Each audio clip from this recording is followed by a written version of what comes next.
Hello, everybody. How are you doing today? Hi, Jacob. Just Max turn it get a on, call right? from silent. What was that? Max just get a call from silent. That's right. Is So Matt it's here today with you? Oh, he's on a call with Thailand. no silent. It's that we were calling leads.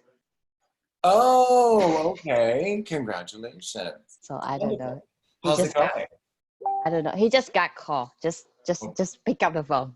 That's fine. We'll be here. We're not going anywhere. Hector's going to show up in a second, too. Liz is just keeping the seat warm. I see. How you doing, everybody else? Michael's here. Oh, lovely. In front of his picnic blanket curtains, which I love so much. We are joined today by Dr. Bradley Sprack, the sexiest former pharmacist you're ever going to see in South Florida, if you close your eyes. Anyway, Bradley and I... I have a face for radio, I've been told. Yeah, that's so true. I didn't want to say anything a second time. I like your cornrows. You look great. Thanks. I ran into Bradley the other day when we were social distancing at the beach. And he happened to be right beside me, ironically. I'm like, dude, haven't seen you and Renee in so long. How you doing? And so we caught up on what we were up to and how things are going. And it's always interesting. I started investing I started taking trainings like a month before Bradley. So we've really been doing the same amount of time because our live trainings happened at the same time. And I met him at his very first, at his preview, at his 3-day basic. And then we took foreclosure training together with Catherine Butler, right? So we had a lot of learning that we did together, which is super cool. And then he and I both started working for Elite Legacy around the same time. He was in the following training class after me. And he just became such a valuable asset to the entire community. Bradley has a crazy story behind him. So it's always interesting to hear about rags to riches in real estate, which I always found very annoying, frankly. But Bradley has a different perspective on what's going on. So Bradley, I'm going to ask you, tell everybody here on Investor Party what you do and how you started investing, my friend.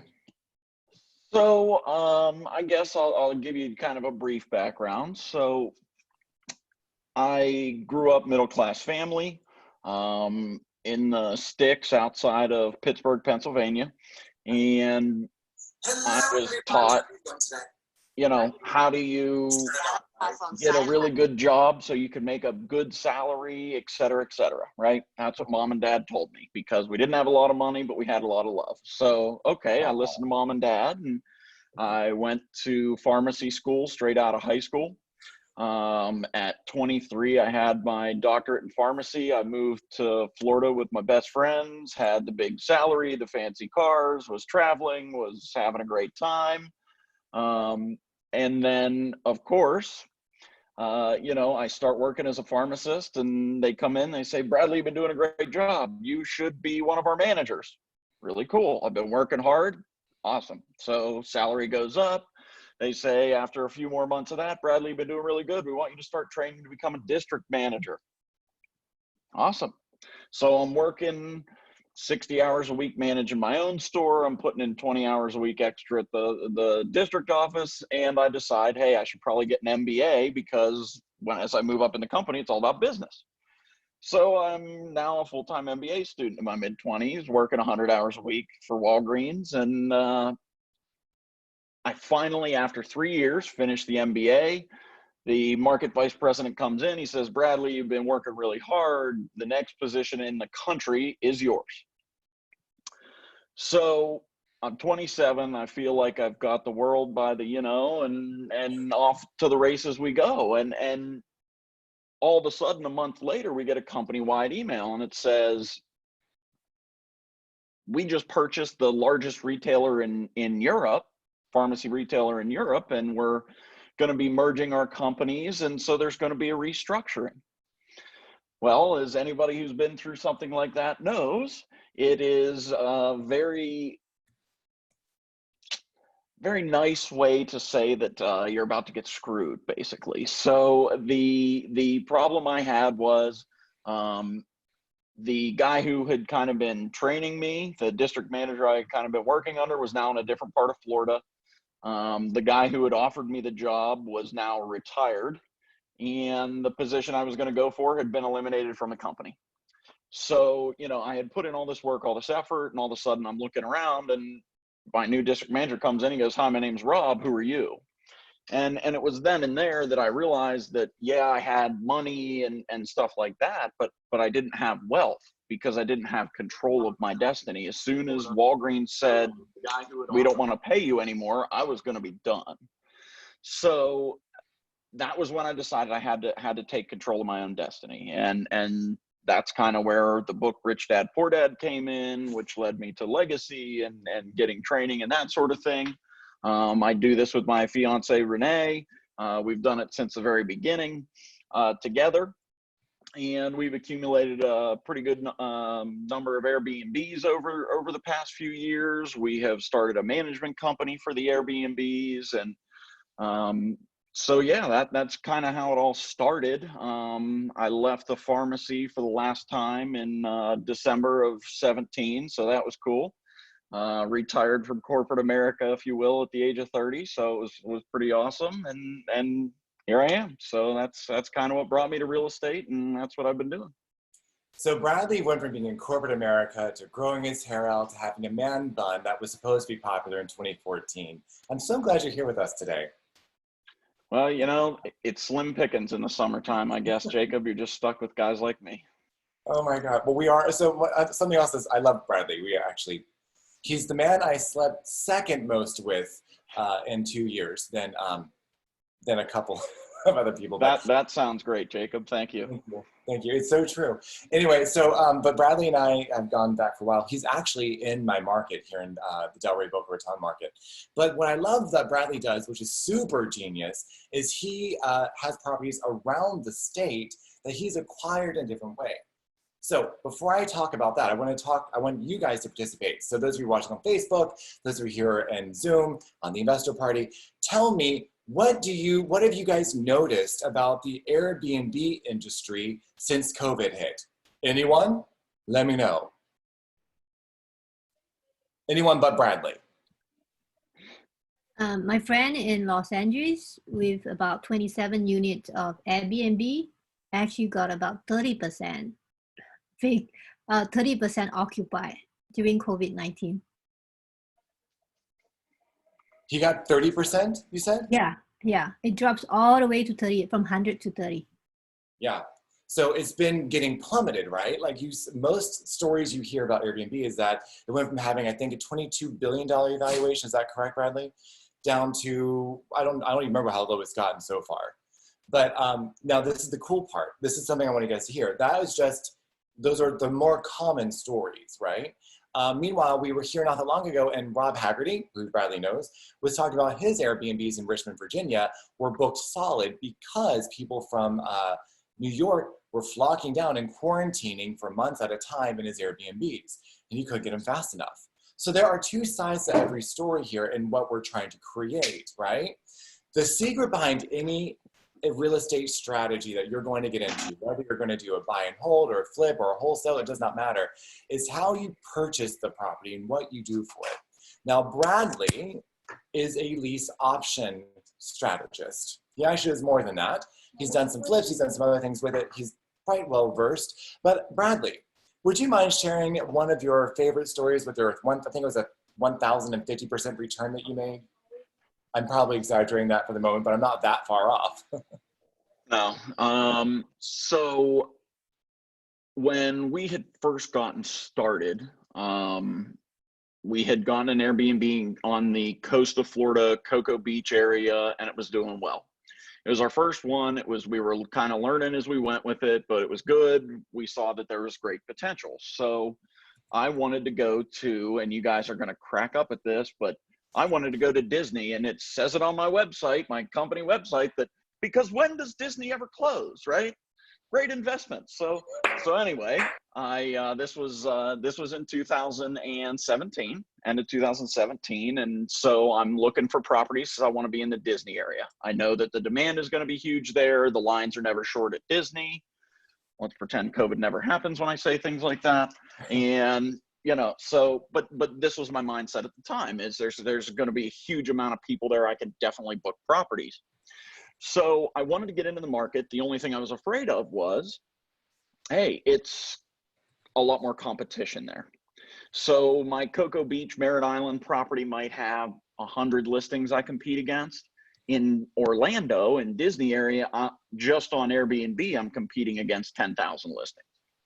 That doesn't include the hotels and everything else that's out there. So obviously it's a totally different strategy. But so to test that out, rather than going and buying a 5-bedroom house in Orlando, we were looking, hey, maybe we'll get somebody to sell or finance something to us. So we started making calls on FSBOs for rents, things like that. And this was actually a Craigslist for rent call. And we would always call the for rent because, hey, if they're trying to rent it out and they don't have a client, maybe they'll sell it to us instead. Maybe it's a tired landlord, right? That's what we're looking for. So Renee and I are making these calls. And so Renee gets this guy on the phone and he says, hey, I got a property up here, but I only want to rent it. I said, okay, well, so Renee brings me all his info and she says he doesn't want to sell it. He wants to rent it, but he wants $1,750 a month to rent out a 5-bedroom home.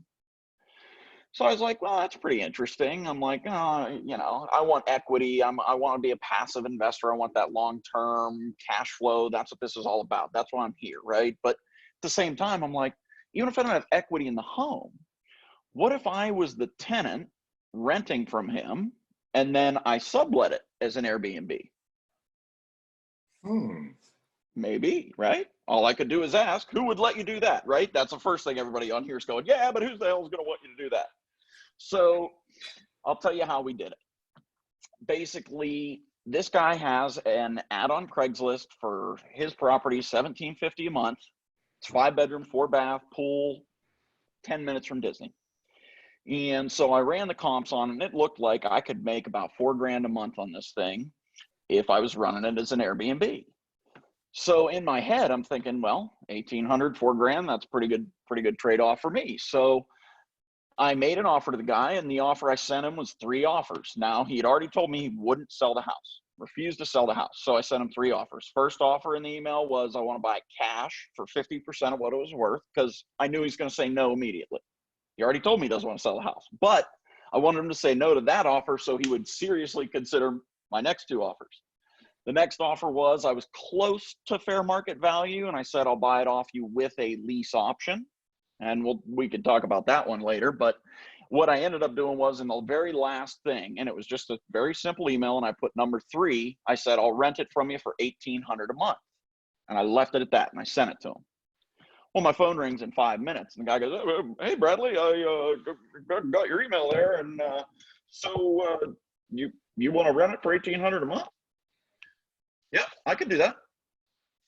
He goes, well, I got to ask. I mean, you said that I have it listed at $1,750, and that's like the market rent. So you know, why are you trying to pay me more? I said, well, let me explain what my company does.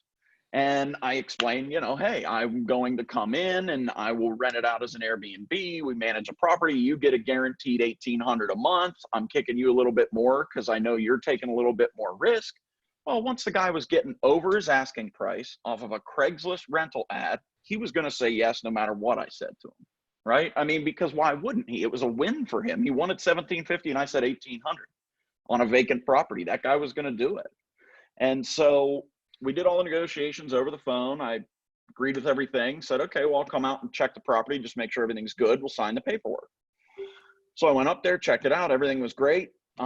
We sit down at the table and the guy looks at me and he goes, we sign it. And he says, well, you know, the one down the street, 3 doors down, has people in it, but they'll be gone at the end of the week. Do you want to do that one too?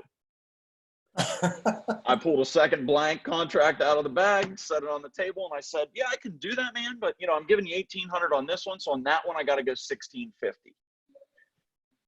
He agreed. So really I ended up at a market rent on both was $1,750. I'm in them at $1,700 a month. If anything were to go kerflooey, say the pandemic would have happened then, I could have rented them for $1,750 a month and been safe. And that was the key, right? The other part of it was I was able to convince him by offering him that little bit more. And that's what kind of pushed him over the edge to get him to agree, right? So we did that, and it was, I mean, when you think about it now, what is your investment on a property that you're just a tenant on? Well, it was first and last month's rent. So I got into that property for $3,600, the first one, right? And it was making $4,000 a month. Pretty good ROI. It was, I think the math on it is like almost 800% return or something like that. Your money's back out of the deal and in your pocket in the first 2 months. The place is fully furnished. It was ready to rock and roll. I didn't have to put a dime into it. Best part of this, if you ever go on this strategy, okay? So we all think, I mean, one of the scariest things about having any property is what if something goes wrong, right? Why do we do lease options? Because tenant buyers have to be responsible for maintenance and repairs. Well, day one, my first booking on that property that I had, the AC blew. No crap. The people showed up and it was blowing at 98 degrees in the house. Hey, Mr. Landlord, my air conditioning's not working and my tenants are going to need put up in a hotel that booked this place. And he paid the bill. He has to provide, I'm his tenant, right? He has to provide that for me. He has to take care of me. I can't survive in a 98-degree home. He had to. So he actually had a friend with an empty house in the neighborhood. We put the people up in a bigger, better house for the week. He had to pay to get the AC fixed, and then we brought the next group in the next week. But it was a great way to be able to test that Orlando market without buying a $500,000 home and see how that responded. Because one of the things I tell everybody about Airbnb is it's very unpredictable. If you start running your own calculations on this stuff, and we'll go back to even what you said, Leanne, about the 30% occupancy, right? So when we're estimating our numbers for an Airbnb, it's going to be based off of how much money we think we're going to make, right? It's easy when you have a tenant that agrees to pay $1,800 a month every single month. But when you're doing this and you're running it like a hotel, if you estimate you're going to do $150 a night and you're going to book 20 nights a month, you're at $3,000, right? But if that $150 a night is actually 125 and you're only booking 15, you can see the math changes very drastically. So what I tell people, especially with Airbnb, is you've got to be ultra conservative with your numbers, first of all, and your occupancies. And the other big thing is making sure that you can afford to do other things with that property and you have other strategies versus just Airbnb. You guys heard me talk about being able to rent that property if I had to. The other thing I had in those leases was, because I had them drawn up by my attorney, the clause to break those leases was like $1,500 instead of it being like $5,000, when a lot of places, if you break lease, it's 3 months worth of rent, whatever else. We put it in the contract that it was going to be $1,500 to break the contract. So worst case scenario, things wouldn't have gone as planned, I'd be out $1,500. And so it was putting all these different things in place. If I buy things at a discount on the other properties that we have purchased, always buy them at a discount, because right now where I'm sitting, and now I am in a position where Disney is closed and I have properties all around Disney. So we did shift, and this was where being prepared beforehand was super important. So some of our Airbnbs, we had enough in reserves. They're sitting empty right now, and we're okay with that because we know how much they're going to make as an Airbnb. So I'd rather not rent them long term today, because as soon as this turns around, and it already has started for us, if you've seen the number of cases in Florida, you know that we're all running around and vacationing and being crazy. So, it has picked back up. But on some of my other properties, that the ones, one right near Disney, and as soon as Disney closed, I had somebody, and we found a person who wanted a place to stay for 3 months while their house was being built. they're willing to pay a premium. So I didn't have to go the whole way down to charging them a $1,800 a month rent. They're getting it for 3 months. They know it's kind of a short term, so they're paying me $2,500 a month. In that scenario, it made perfect sense to me to guarantee that income during this March to June, or excuse me, this was April to July period for those people, because otherwise, what else would I have done? So, you know, being able to move and shift with the Airbnb, in my opinion, is the biggest thing that you need to do to stay safe. And it's hard because everybody looks at the big income numbers of Airbnb and it makes them think, well, yeah, I mean, I know it's $2,000 a month cost to me, but I can make $4,000. But if your rental amount on that property is $1,400 a month and a pandemic hits and you're on the hook for $2,000 a month, what other strategy do you have to come up and keep yourself safe? And so that's the biggest thing I tell anybody looking at and getting into Airbnb is make sure you have multiple ways to get out of that property, because it is always going to be up in the air. There's many different pieces, many moving parts, and not to mention it's hospitality.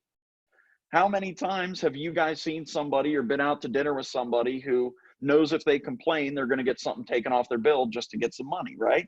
Well, if you don't think for a second that people do the same thing on Airbnb, and we live and die by those reviews, it becomes hospitality more than it becomes real estate once you get the thing open. Because if I want to be in the top search of those 10,000 Airbnb listings in Orlando, I've got to be top stars, right? I'm not going to be getting views if I'm 2.3 out of 5 stars on 10,000 listings. If I'm on page 40, I'm not going to get any bookings. So there have also been times where if I have a problem guest, I am coming out of pocket to refund them for an inconvenience that may or may not have been that significant of an inconvenience, because I want the good review. And so that's another piece of the Airbnb puzzle, is it's hospitality, it's customer service. You can't just get somebody in the door. Once they're in that door, you've got to take care of them. So there's a lot of moving parts to it. But again, with more difficulty and more moving parts, you always end up with a higher reward. So for us, it was putting that system together. And once we had started doing the Airbnbs, and even through Legacy at the time, there really wasn't a lot of people doing it. So I was like, hey, this is something I really want to do. And a lot of people were kind of like, well, we don't know what happens, how these work, or sounds kind of risky. And so Renee and I had done about 5. And that's when I said to her, I said, the real key to Airbnb and the absolute safest play is to actually just be the management. And the reason behind that is, if you guys know anything about management for vacation rentals, so management fees on a standard annual rental, 8 to 12% on the high end, right? On a vacation rental, 25 to 40% for the management company. That's how much I'm charging somebody else to take care of their property. So we go back to that rental I was doing that was making $4,000 a month. If I was just the management company on that, meaning I would then also have 0 liability, 20% of $4,000, $800 a month in cash flow with 0 risk. And how much money does it cost me to get into managing a property for somebody else? Nothing, right? How many of those can you guys pick up in a week, managing property for somebody else? Many people as you could talk to on the phone and put pictures on a site for. So my mindset shifted to, for cash flow and just for continuous income with no risk, what if we just had a company of people, a management team that I could just manage properties for all the investors on a call like this? Because you guys all want Airbnbs in Florida, but you live all over the place. So, and that was, so Renee and I then took a year, and instead of growing our doors, we grew the management company. So we now have an employee who runs all that. She handles my cleaners, she pays the bills, she does all that. When there's a big issue, she calls me, we work through it. But that was really the key to then taking the Airbnb stuff to the next level, in my opinion, was I can take on a lot more units really quick. And again, a hurricane blows through Florida and I'm the management company, then I just call the owner and say, hey, let me know when the insurance rebuilds so we can reopen your property. I own the property. That's a little bit of a different story. So there's all these different ways and things you can do with Airbnb to really make money. And it just kind of depends on what your personal goals and strategies are. Because I've also bought properties at a deep discount, done the rehab on them, and instead of flipping them as a rehab, we turned them straight into an Airbnb and refied it. So brought up the value, opened it up as an Airbnb, then we could show the income. Then we go to the bank and they say, boop, here you go. And they cash you out and refinance. We get out of that was a seller financing scenario in that case. But, you know, so there's all different kinds of ways. And, you know, I don't know if I've obviously been talking a lot, but if you guys have any specific questions I can answer, I'd be happy to do that. You guys just got to tell me what you want. Class.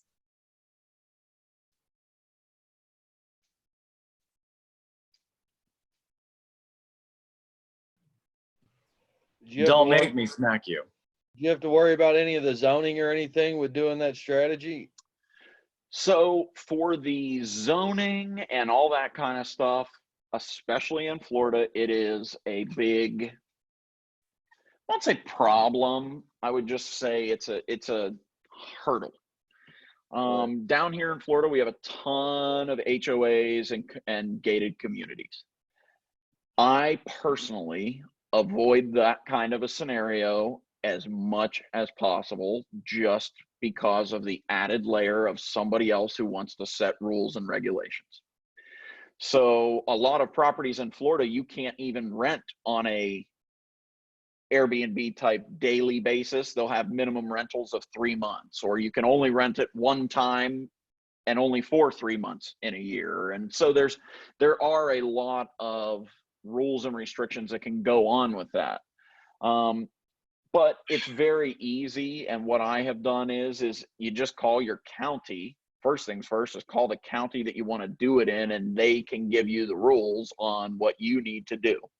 So like we did one in Fort Lauderdale for a NFL guy actually.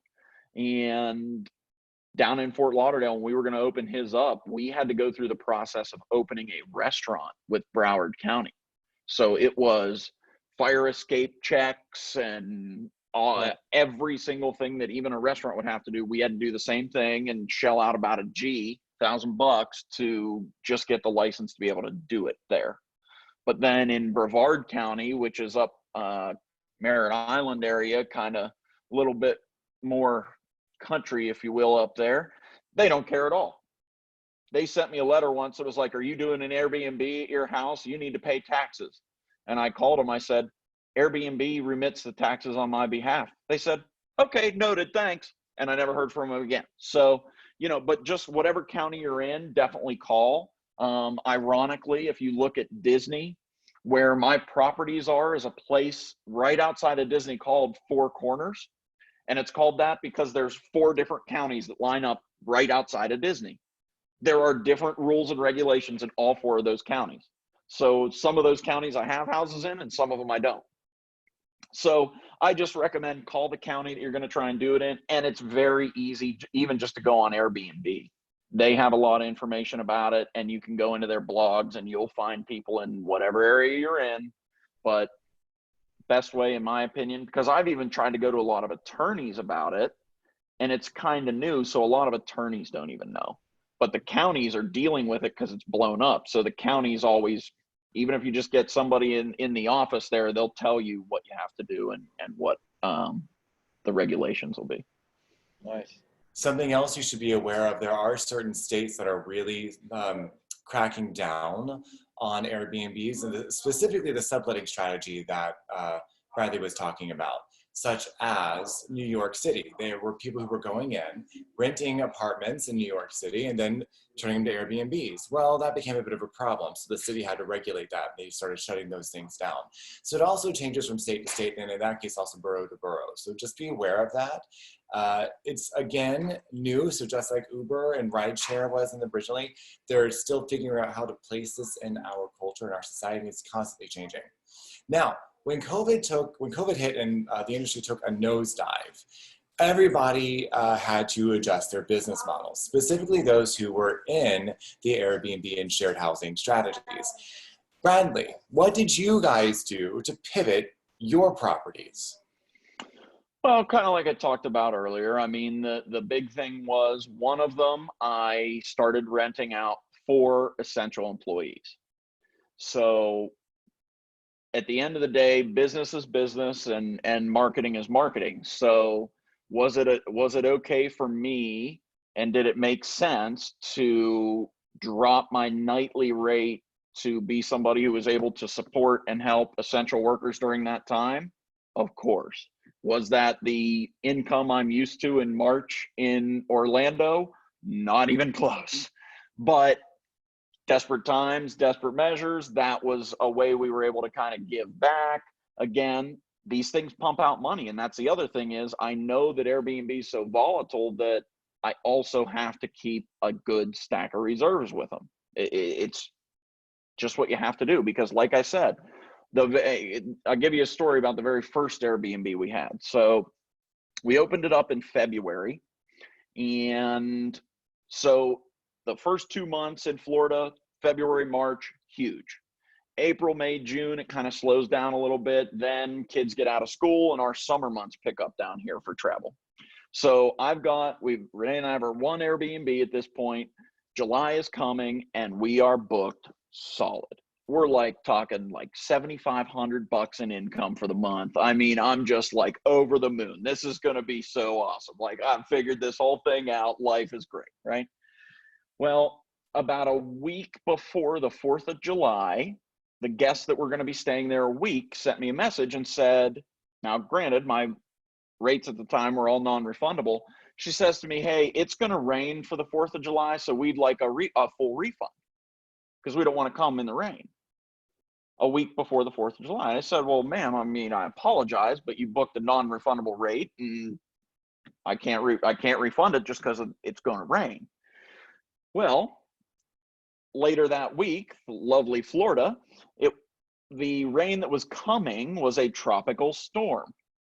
Now, this was going up the Panhandle. So my central East Coast home didn't even catch rain based on this, but Florida declared a state of emergency because of the tropical storm. The woman called Airbnb and they forced me to give her money back because it was a state of emergency. What can I do, right?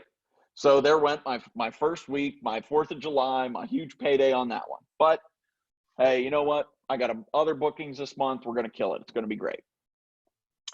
So the next people show up after that week is a dud. And they're on day 2 of their 10-day stay. And there's a palmetto bug in the house. And if you don't know what a palmetto bug is, it looks like a big cockroach. Okay. Now, very common in Florida, not so common for people not from Florida. They say, we're out of here. I want my money back. I'm not staying. Dang it. Off they went. Ship them their money back, right? Man, this month really going well. So I get the bug people in there. They clean it out. They spray it down. No problem. Next people show up. They see another bug. They want to leave. Well, I call the bug guy. I say, dude, what the heck, man? Like, I had to go over there. We spray for what's going on. He goes, well, yeah, but when I spray, then it makes them run away. So some more probably came out. Great. So my July that was supposed to be this just off the chart, amazing, huge $7,500 month ended up, I covered my bills.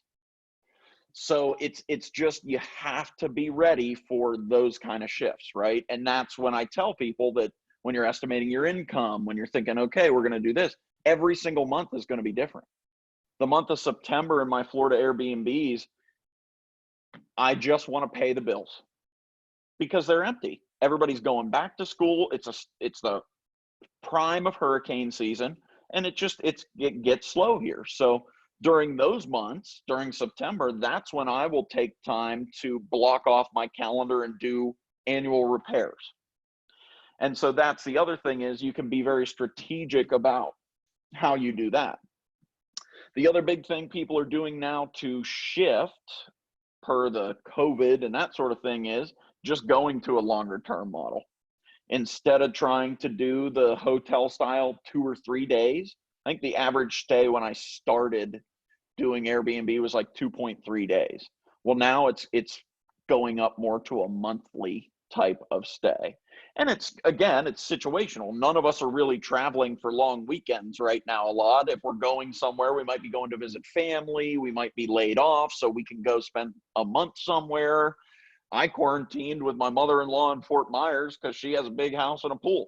My pool and stuff here at my condo in Delray was all closed and locked down. So I spent the whole quarantine in Fort Myers at a big pool house, right? And that's what a lot of people are still continuing to do. So a lot of people are shifting, and that's what we did also on one of our properties, was put that 3-month tenant in there. But now we're starting to see it shift. Now, what will happen as time goes on? I mean, every single day you watch the news, and one day everything's fine. The next day we're all going to burn, and we're never going to survive, and we're all going to go back into lockdown. And so you just don't know. And the key again is just the fact that before we got into any of these properties, we took the time to make sure that Airbnb wasn't the only exit strategy. And if there's anything I can tell you guys about doing Airbnb, it's just make sure you have multiple exits. And that's in any deal you want to do. I mean, even if you want to try and do a lease option, if you want anything, I mean, you got to have multiple exits. But with the Airbnb, it's high risk, high reward, and you just got to be ready to shift and pivot if you need to. So that's my take on that. And that's actually very important. So we talk in real estate every time that you make the money in the buy. That should be your best strategy, you guys, do, is how you acquire. Brandley has been able to acquire a lot of these properties very intelligently, and it's been based not necessarily on the numbers, but on his ability to build relationships. Now, notice on his first one, he started taking on a sublet basis. He actually got 2 because of his ability to work with the seller, or the landlord rather. Something else that's also very interesting that I wanted him to, again, touch on is how you structure the contracts. Bradley, how were you able to get your exit clause down to $1,500? Oh, I mean, I used a standard Florida lease agreement, actually out of my Anderson forms. And, in there's just a clause, and I sent it to Anderson. I said, look, I want a clause put in there that if the lease is broken or I have to leave, that the dollar amount for breaking the lease is X. And they put it in there, took it up to the guy, said, here's all the conditions, and he was cool with all of them. Now, he could have come back and said, I want it to be higher, I want it to be this, but it's always going to be give and take. And I think that it's something I would echo that Jacob just said is it's very important to make sure that, and this was my issue when I first started. I'm a very analytical person. I'm very detail oriented. I'm looking at all the things. And so I would analyze deals, and I would come up with the best possible way that this deal made sense to me, right? Well, if I can do a lease option and these numbers are correct, I'm going to make a 23% return, and that's great. That's great. What I realized was you spend all this time figuring out what's going to be your best deal, and then you go present it to somebody and they say, oh, I'd never do that, right? Because we're sitting here, and just like Jacob said, that guy could have told me that to break that lease being $1,500, you're crazy, I'm never going to do that. And then I would have had to shift or change or whatever. But the key with why that deal worked is because I didn't worry from the beginning about what I wanted out of the deal. I worried about what the guy that had what I wanted needed to give me what I wanted. I just focused on what was his pain. And when he said to me, I will only rent this home, that's what I had to do. It wouldn't matter what numbers I did, what great strategy I came up with. He didn't want to sell it. So I could have ran a spreadsheet and sent it to my mentor and all this stuff, but it wouldn't have mattered because he only wanted to rent the property. So I had to shift and meet his needs if I wanted to get the deal done. And I would tell you guys that you will start closing all your deals if you find out what the person wants first. Because if you figure out what they want, you then figure out if you can give it to them and be profitable. And if it makes sense, you make the offer. And if it doesn't, you come up with the number that does make sense and you go back to them and you say, look, I appreciate what you're saying, but for example, 200,000 is too high. I can go to 175. We all are afraid to do that because we don't want to lose the deal, right? But it's not a deal unless you buy it for 175. So just tell him 175. If he tells you to go to hell, then okay. Because they always have to sell more than we have to buy. There's always more properties out there. Even Warren Buffett, all the mobile homes that guy owns, there's still more properties out there for us to buy than he owns. It's more important to the seller to get rid of their problem than it is for us to buy it. So make that low ball offer and move on.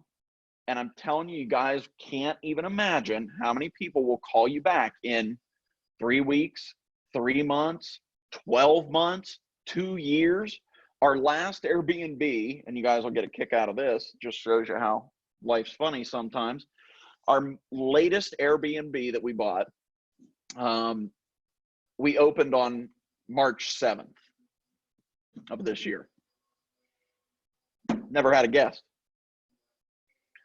But that property, Renee had started on this guy 2 years ago, making offers on his property.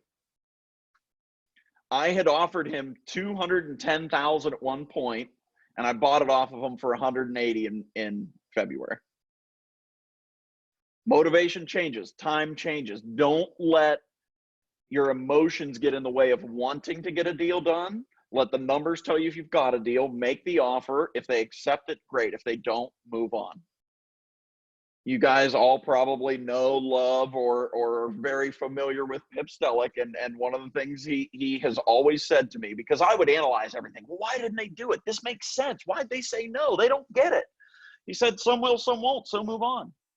And it's the most true statement when you're really trying to amp up your real estate game is, instead of trying to make one perfect offer, make 100 decent ones.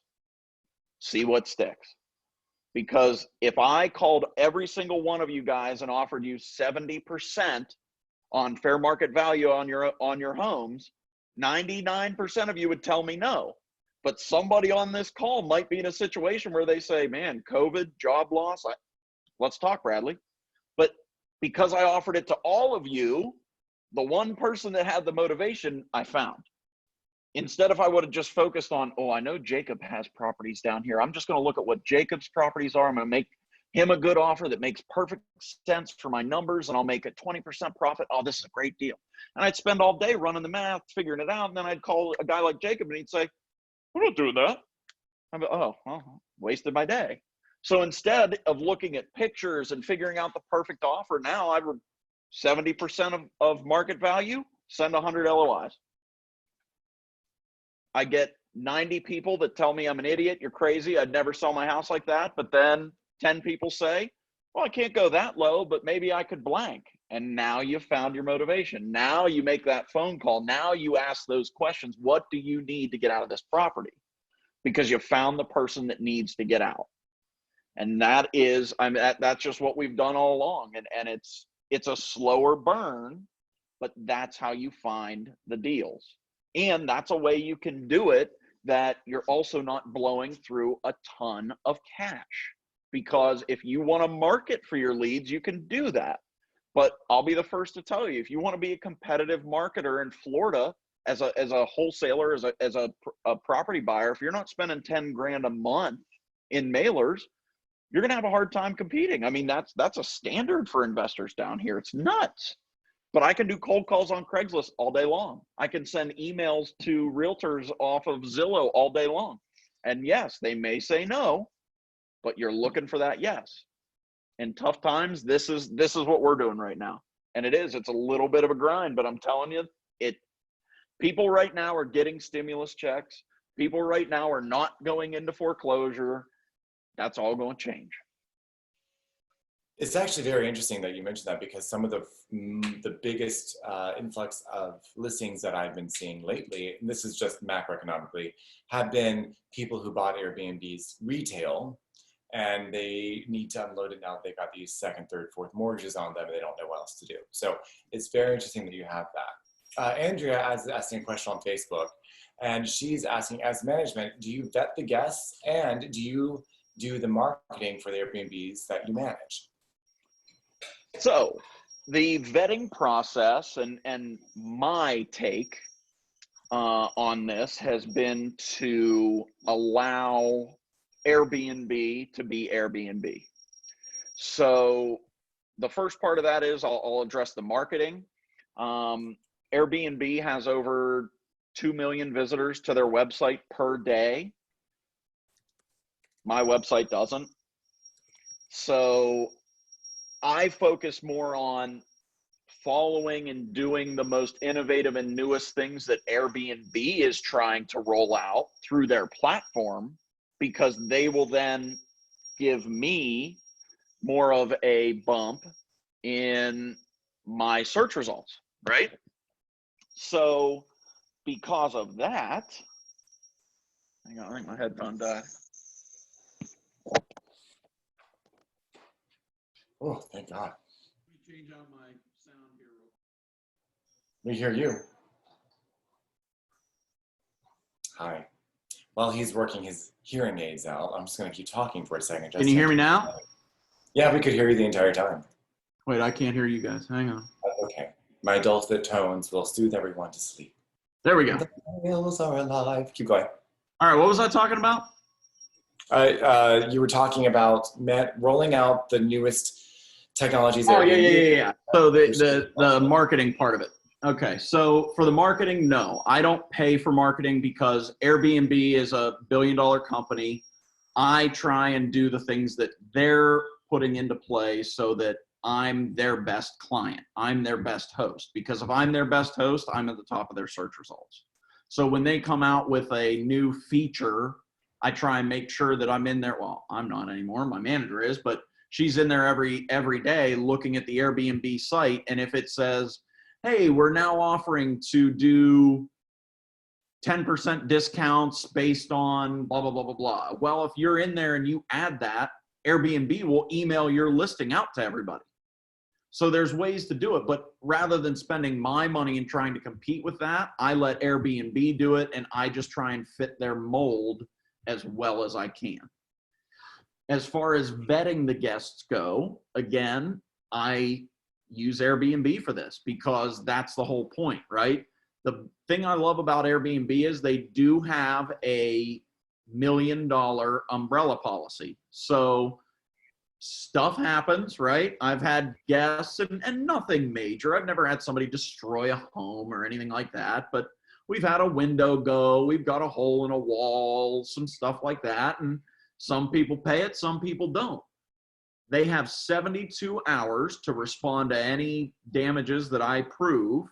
And if they don't, Airbnb pays me back immediately. So that being said, I always go through the Airbnb site. Even though I got to pay them 3%, I want the protection I have of using their service. And they're the ones who are doing the vetting for me. So you can set your settings on Airbnb however strict you want. So people can instantly book if they meet certain requirements. Right now, because of everything that's going on my properties, I've switched. I used to be an instant book, that if you had a verified government ID, a verified email address and phone number, you could instantly book any of my properties. And that was fine, but Airbnb controlled that. Right now, I have it set that everybody actually has to send a request to us explaining what they're traveling for, that sort of thing, who's going to be there, just because I don't want to get into an issue with social distancing, too many people in one place, any of this kind of stuff. So we are being a little bit more stringent in our due diligence, if you will, just making sure that people understand that there's very specific rules during these strange times, and if they don't meet them, then there will be some consequences. So that's kind of what we've been doing as far as the vetting and that stuff goes. But again, Airbnb is the one paying the money to do that stuff. So rather than try and do it on my own, I pay them 3%, and it makes my life a lot easier. So that's my take on that one. So something I want you guys to recognize here, when we talk about the circle of wealth, you have your earned, your passive, and your portfolio income. Class, what do you think Airbnb falls under? Earned, passive, or portfolio income? Respond in the chat box, unmute yourself, or Facebook, respond in the chat. Let's see. I'm waiting. Earned, passive, or portfolio. I want to make sure you're getting something out of this, guys. That's my inner teacher going. And so far, I've had Michael respond. That's it. Are you stumped already? I'm going to go to the gallery view so I can see your faces. Uh-oh. I know, it's crazy. Nelson's eating, I know that much. Bo's probably shirtless. Ella's somewhere with Max. Pamela's there. But I know Pamela and Max can, Maximum Derek, can actually respond. That's funny as hell. I'm going to call you Tarzan today. It's earned income. Thank you, Ella. It's earned income. Now, why is that? Because it could always change at the drop of a hat, and you have to be able to, just like Bradley said, you have to be able to change your strategy at a drop of a hat. So you it's not, in a sense, secure coming in because you don't know what could happen. Exactly. Also, every month could be different with your bookings depending on where it is and what's going on. Airbnbs are very similar to the action of a day trader in the stock market because his rentals are done days at a time, not for longer stretches of time, for example, but it does have that higher return potential on it. Now, I'm going to ask Bradley to talk about what he sees the future of Airbnb coming up in a second, but I want you guys to understand the difference between your active, your passive, and your portfolio income. Something else I want you to recognize, Bradley has created a business system behind his Airbnbs. That is why he is able to have his Airbnbs create a passive income for him. Now he's able to manage other people's Airbnbs, and because of that, if someone wants to get rid of their properties, guess who they're going to tell first? Bradley. Brilliant strategy there to get things in. There are also some people I've heard that will, when they do the management contract, they will put in a, they'll take a slightly lesser monthly fee in order to obtain the option to buy the property in case it goes down. So there are people like that who do that. It's a brilliant strategy. But remember, that is a business system. Circles of wealth or streams of income come from things like the asset class, stocks and real estates, and businesses. Businesses are an asset, which is why they can be sold. So Bradley himself not only has the Airbnbs, which will provide value to his business, but his services and the intangibles, like his reputation, are also value add to his business. So Bradley, what do you think the future of Airbnb is going to be like in its current condition? Up and down, scary, nerve-wracking. I mean, it's, you have to just assess your own tolerance for risk. The bottom line is my one property up above Daytona in Ormond Beach. I've had that now for about 2.5 years. I bet I average $125 a night. Just a small little 2-1, nothing major. It's a nice area, but it's modest, you know, so nothing huge. But for the month of July, it's been booked every day. And again, my average nightly rate on it, about $125. I'm at almost $200 a night right now on it. And it's booked solid for the month of July. So I'm taking it. But next month, could it go to 0 because they lock all the beaches back down? Yeah. So it's just where's your tolerance at, right? And you just have to understand, and that's the key to me, is on that property, I have a lot of equity. So if I have to, if something changes, I can always just sell it if I want. So that's kind of the other thing too, is I'm in a good spot having multiple exits that right now I'm comfortable kind of with some of the unknown, because if it goes worse in one direction or another, I still have plays that I can make. On, again, for one of my investors' properties, I didn't want to risk his money. So for one of my investors, that's where I put that long-term tenant in. Let's keep money coming into the kitty. Let's keep him happy. And what another investor said, hey, let's let it ride. We got some money in the bank from what we've done in the past. So cool. Let's just wait until everything opens back up. So it's going to be up and down. I think that you're going to see a shift of the Airbnb industry has already shifted a lot to the longer term stay. So weekly, monthly is really been the shift. And that's where you will see a lot of the restrictions. So New York City, you can actually do Airbnb. It's just got to be for a 30+ day stay. They restricted that kind of hotel type stay because they want the hotels to do it. Same thing in LA, same thing in Vegas.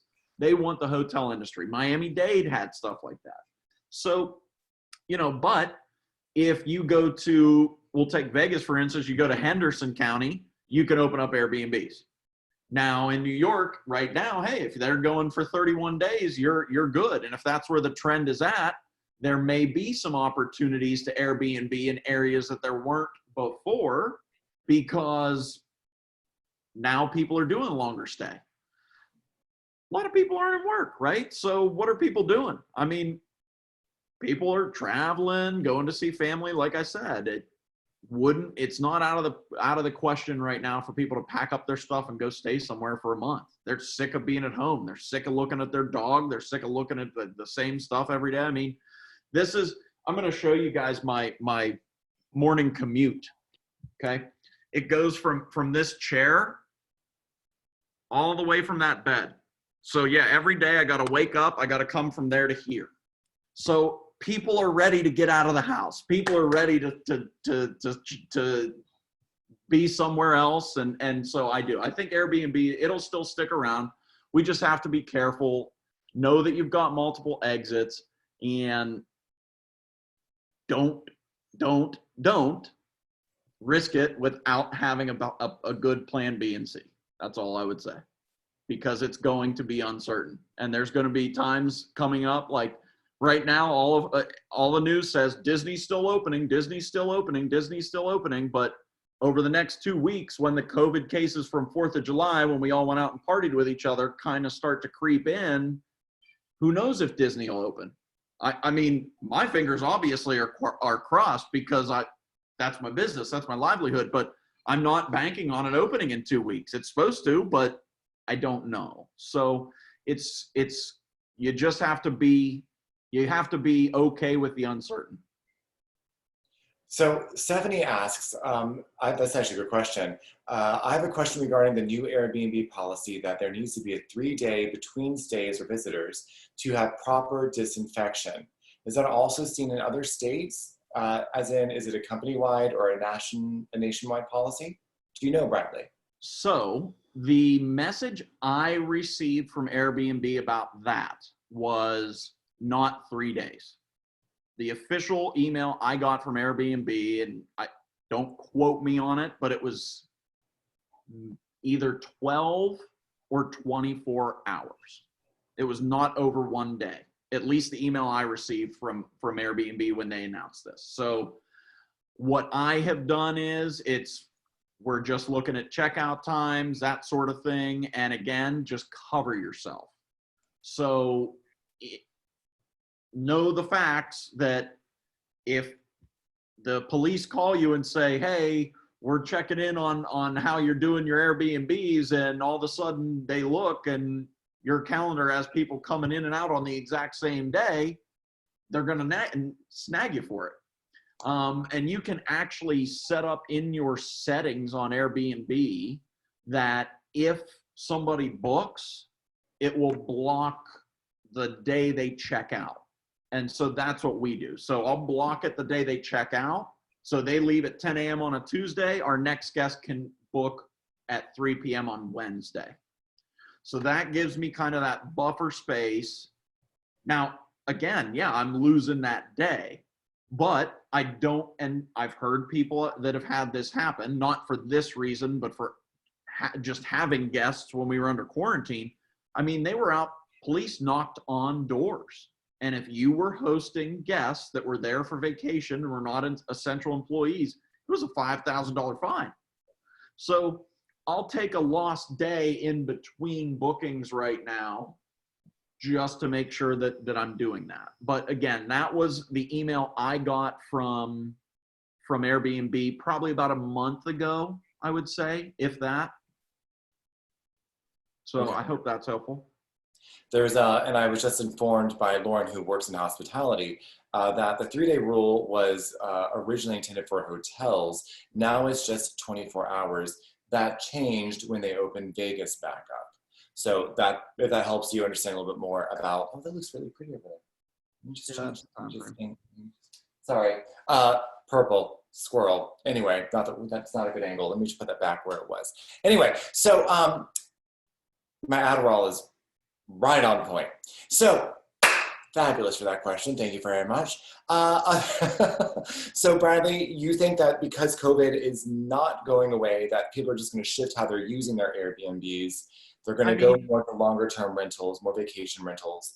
It's interesting because I've seen some of them in, say, even like mobile home. I didn't know you could do it on, this is the cool part, guys. You can Airbnb boats, boat houses, mobile homes, RVs. I didn't know that. I thought it was really interesting when I found that out. Have you ever considered doing that, Brandley? I know people who will Airbnb their driveway to allow people to park a motorhome in it. Mm-hmm. People have Airbnb Worth in their front yard. We almost bought a property. I just couldn't get a good enough discount, but it was on a canal. And I was going to go get a crappy boat that didn't even move just so I could have people spend the night on it because I'd rent it out. But because it had a boat dock, I'm like, what the heck? It doesn't even have to have a motor on it. As long as it doesn't sink, I can rent it every night, right? 2 different units, same property. But that's kind of what we all joke about that. But hey, if that put your unit, say you charge $30 a night to stay on that boat and you could book it 20 days a month, that's an extra $600 in cash flow. And that's the cool part about Airbnb. The other thing is I charge $30 a day for pool heat, which, do you think that moms and dads in my 5-bedroom homes pay for pool heat for their kids? Duh. If they don't before they get there, they call me after they've been there for 2 hours and say, can you turn the heater on? $30 a day. Huge. You want to rent the grill for the weekend? $15 a day. I charge it depends on the home, but for this example, I charge $125 cleaning fee. I pay my cleaner $100. So these are all the other ways that we keep stacking that cash flow up. And that's, now they even have within Airbnb, you can now start to add your own fees and things. So you can put management fees in there that when people are checking out, they're going to get hit with a 4% fee that says management, but it literally goes straight in my pocket. So there's all different kinds of ways. And I would encourage you guys to, if you're doing any Airbnb stuff, to look at that value add that you can do as well. And I know there's people who take that to a very high-end kind of model, and they will let you order groceries to be delivered before you get there. They will let you order wine before you get there. And basically they'll go do your grocery shopping before you show up. But if you do that kind of stuff, if you're in an area where that makes sense and you have clientele that want that, they gonna pay for it. Has there been an added expense for cleaning and disinfecting? No. No? Well, again, how much business do you think my cleaners have right now? I mean, they thank God anytime I send them a request to clean, they get a notification through the email system. Anytime they get a request right now, they're happy to do it. My cleaners right now are asking me for extra projects to help clean. So, you know, it's tough for everybody, I think. So that's the other thing. I mean, I'd taken care of the cleaners, but they're just happy to have work too. So. Michael has a question. Michael? Hey, Bradley. How's it going, sir? Good. Good to see you again. Good to see you. Yeah. So I have a question. Actually, it's on the same topic about the cleaners. Mhm. Now, your properties are scattered. You're not like within the vicinity of all of them. So how difficult is it to find third-party clients to do things like cleaning and such? See if I have this in here. It's a big challenge. Yes, but I'm gonna show you how it's not anymore, because I'll give you guys a document I have. You need to show your screen? Yep, I just got to find the document. I'm opening it up, then I'll share it with you guys. Whoop, oh, wait, I don't want that popping up. I know what happens when I do that.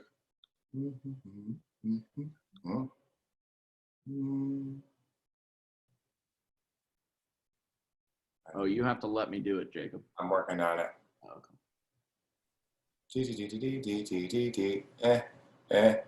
Boom. Boom. Or you should be able to do it now.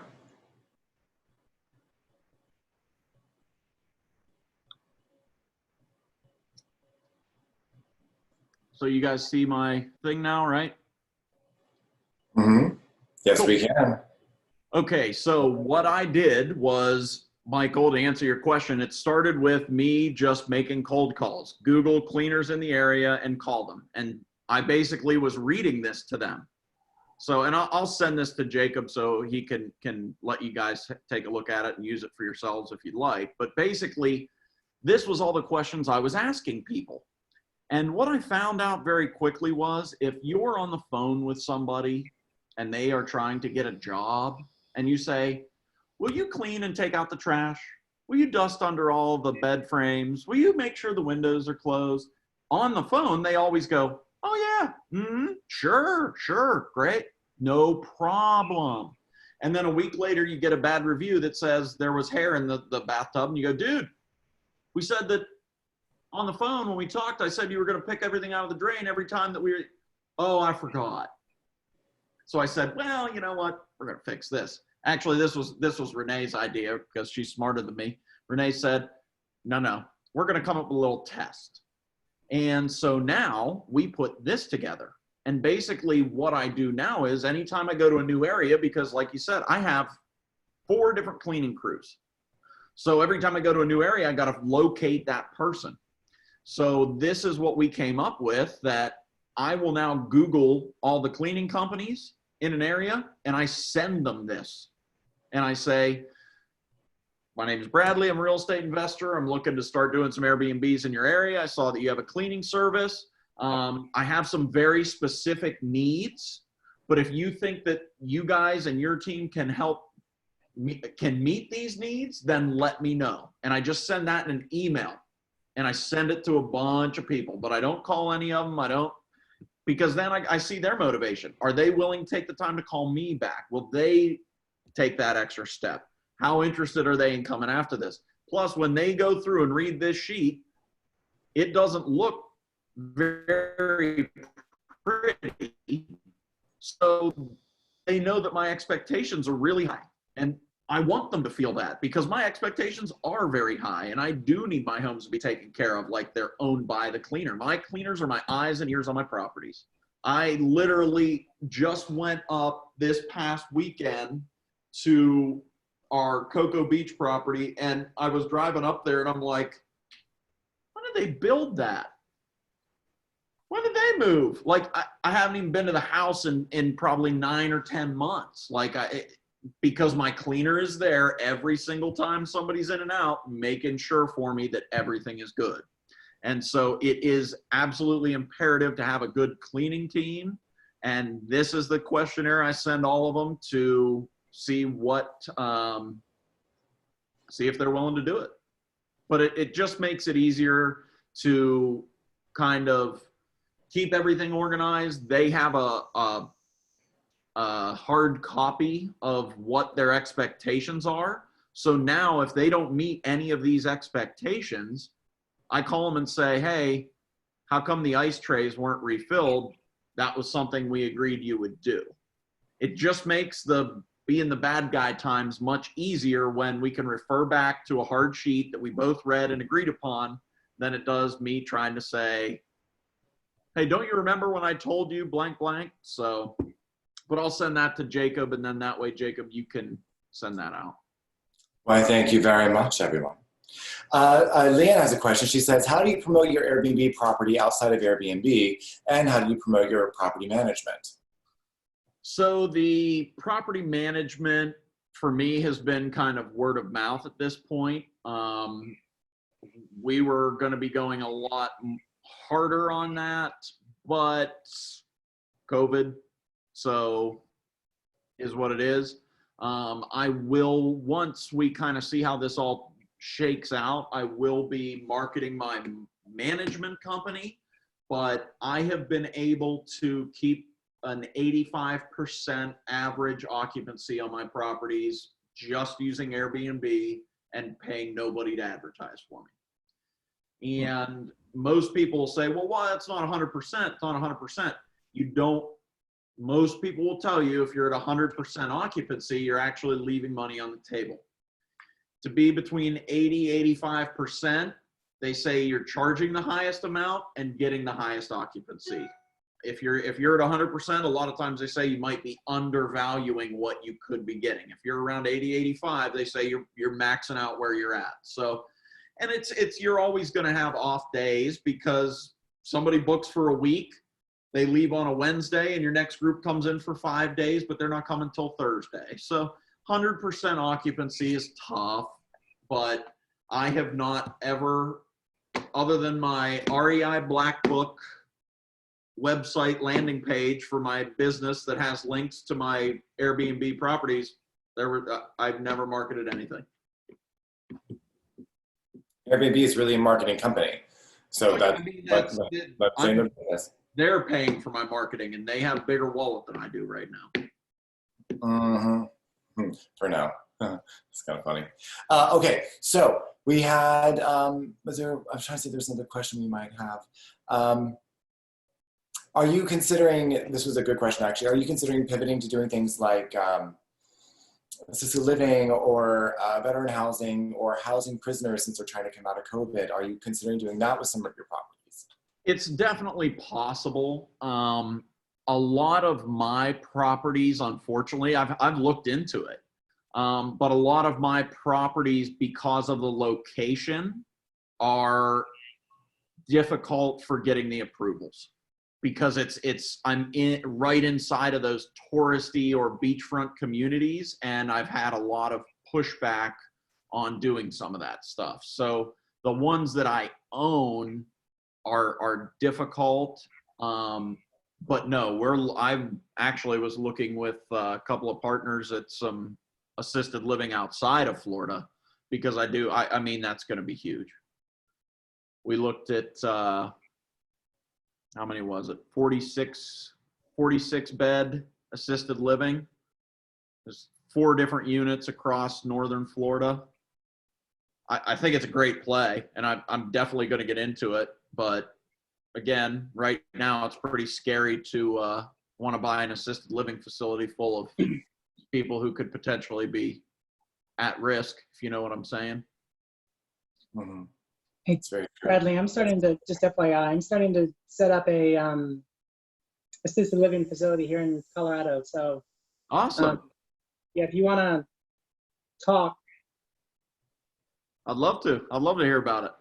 I always love to hear a good story. You guys can tell me any kind of cool deals you're working on. I mean, that's the fun of this stuff. I mean, it is a journey, and I mean, Jacob and I will be the first to tell you guys that as many great, happy, smiling days as we've had, we've both cried and screamed to one another about where we're at, what we've done, and what's happening in our businesses. And yes, I would be happy to talk to you about what you're doing in Colorado. I think it's great.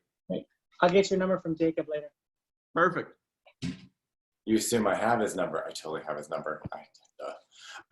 So something else I wanted to talk about, which we don't really have much time for, was the fact that you have themes in all of your Airbnbs, which I love.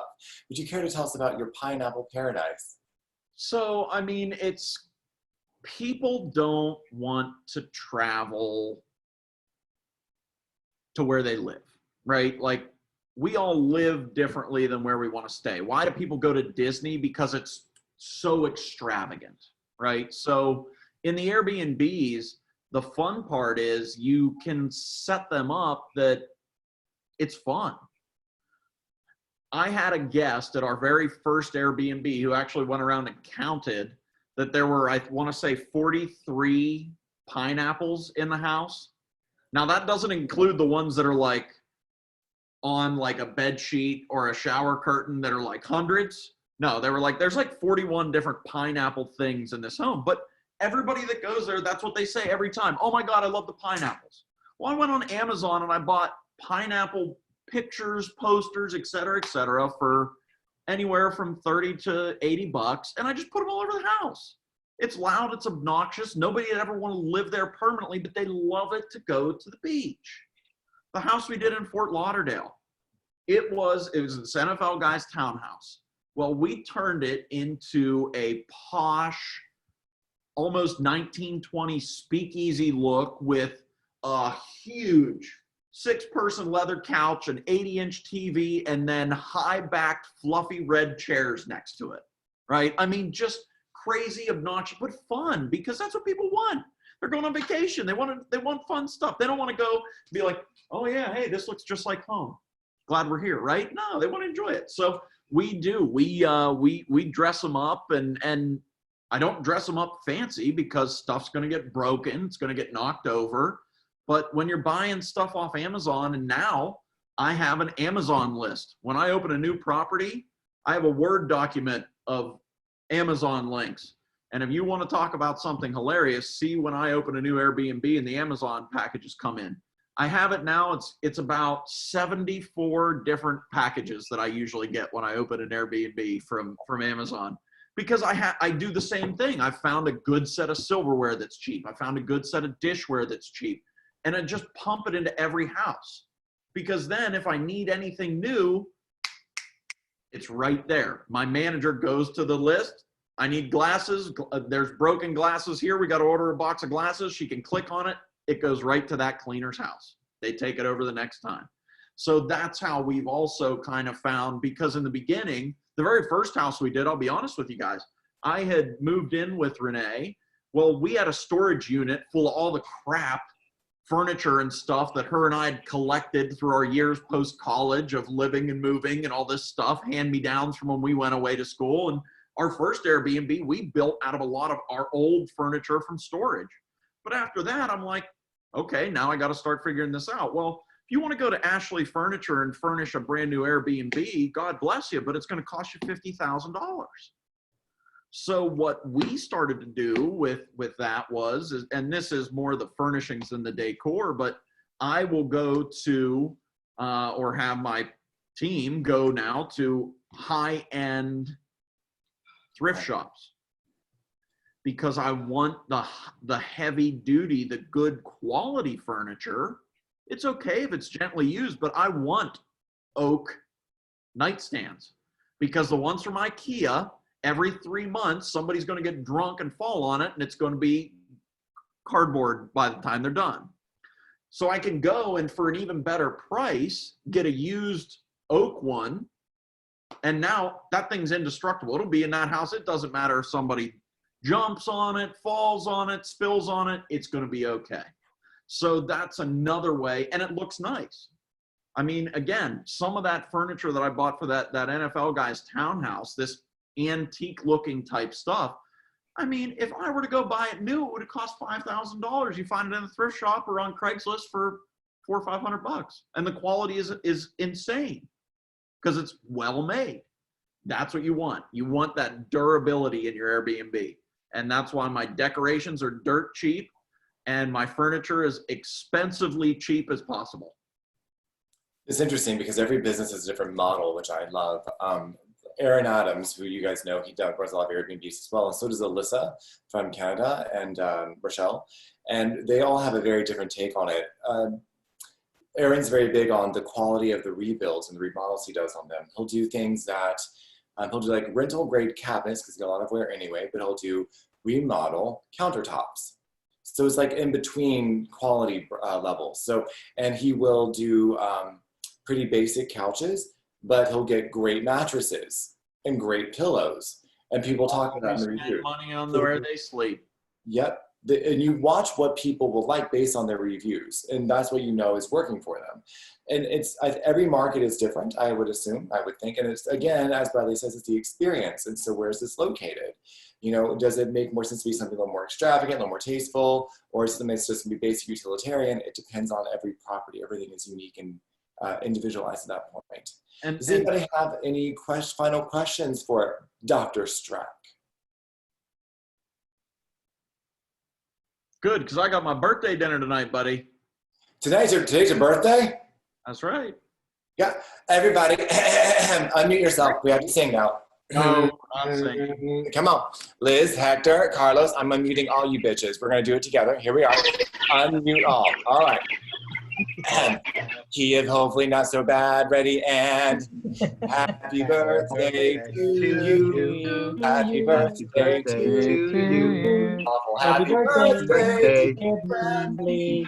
Happy birthday to you. I have to tell you guys, thank you so much. But the recorded version of that will give you all nightmares, and it's hilarious. So I just encourage you to watch that because it is classic. I have hives from it already, let me tell you. My music teacher from high school is rolling her eyes in her grave. Actually, she's still alive, so she'll roll her eyes in person. Anyway, guys, did you enjoy this? Did you learn a little bit about Airbnb today? Was it something you could wrap your mind around? Yes, Wonderful. thank you, Bradley, for being Yep. here. Hey, my pleasure, guys. And I will, I'll send Jacob that cleaning stuff, that cleaning checklist I have to send out to you guys, and my email address. And if you guys have any questions or anything, please feel free to reach out, okay? It's going to be under resources in investor party. So if you have not joined the party, go ahead and join at investorparty.com. See what's going on. I've actually talked to Bradley briefly about one of the things we've got coming up on the line, which is going to be some of our private parties where you can learn how to invest in things like Airbnb. So those are going to be some of the courses we're going to be teaching on investor party, so get ready for that. Something else I want to mention is on Friday, we do have Tim Sperry coming back. Okay, he's going to be talking about the power of selective team building. For those of you who did not get to meet Tim last time, he was incredibly popular. He is the creator of Smog Armor paint. Smog Armor is the first paint that removes pollution from the air. He has now gone crazy, his patents are going wild, and he's up to some incredible new stuff. If you're interested in learning more, be here Friday at 3 o'clock. You can learn more about Smog Armor paint from Tim Sperry himself. Guys, that being Hey, said, how you doing? awesome. Thank I you love so your much. lady. There, your partner there. And mute. And so thank you guys so much for being here today. And we're so glad you could make it to the party, and we will see you next time. Bye-bye. Thanks, guys. Thank you. Later, Jacob. Thanks, Maddie. Thanks for coming, David.